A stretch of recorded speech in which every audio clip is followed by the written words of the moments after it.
Good morning everyone, চলে এলাম আরও একটা নতুন মিনি ব্লগ নিয়ে। সকাল সকাল দেখো, রোজ এক কাজ, টপগুলোকে আমাকে রাত্রে নামিয়ে রাখতে হয় এই বৃষ্টির জন্য।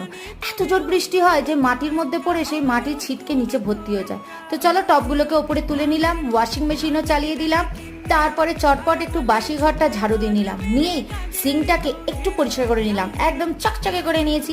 তারপরে বোতলগুলো সব খালি হয়ে গেছিলো, জলের বোতল, সেগুলোকে ভরে নিলাম। আর এদিকে সোহমের জন্য ব্রেকফাস্ট রেডি করে নিচ্ছি, মশালা ওটস, খালি জল দিয়ে একটু ফোটালেই হয়ে যায়। তো চলো, জল আমার ভরা হয়ে গেছে, এবার ক্যাপগুলো লাগিয়ে বোতলগুলো সুন্দর করে সাজিয়ে রেখে দিয়েছি। তারপরে চলে এলাম, সোহমের টিফিনটা রেডি করে দিতে হবে, কারণ সোহমের অফিস যাওয়ার টাইম হয়ে গেছে। তো সোহমের টিফিন রেডি করে দিলাম, সোহমকে হাতে টিফিন দিয়ে অফিসও পাঠিয়ে দিলাম। দেখো কত বাসন ভরেছে, এবার এগুলোকে সব পরিষ্কার করতে হবে। আর ওয়াশিং মেশিনেও সব কাঁচা হয়ে গেছে, এগুলোকে মেলবো এবার। তো চলো, বাই।